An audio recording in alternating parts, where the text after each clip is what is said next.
rooms off tunnels, blast doors, the huge engineering project that Hamas ran for years under the nose of Israel.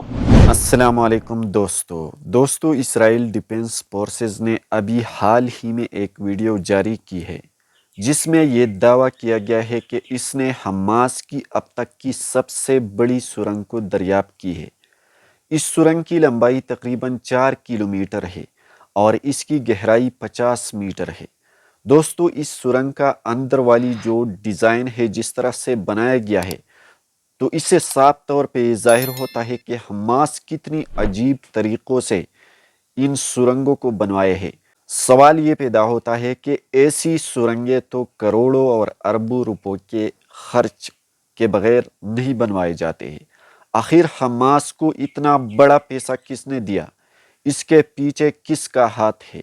Recent جو reports ہیں ان کے مطابق غزہ میں Hamas نے تقریباً 800 سرنگیں بنوائی ہے۔ اسرائیلی ڈیفنس فورسز کے رپورٹ کے مطابق اس نے جو سرنگ دریافت کی ہے یہ سب سے بڑی سرنگ ہے۔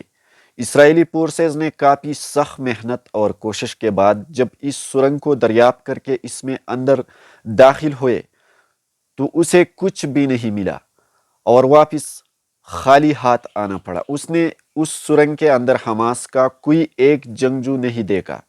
جب سے اسرائیلی فورسز نے اس سرنگ کو دریافت کی ہے اب وہ کافی حیران کن حالت میں ہے کہ حماس کے ساتھ جدید تربیت کے ساتھ ساتھ بہت بڑا پیسہ بھی ہے اور ایسے حالت میں حماس کو ہرانا کافی مشکل ہو چکا ہے۔ اب اس خبر کے آنے کے بعد اسرائیل اور امریکہ اس تشویش میں ہے کہ آخر حماس کو اتنی بڑی سپورٹ کہاں سے آ رہی ہے۔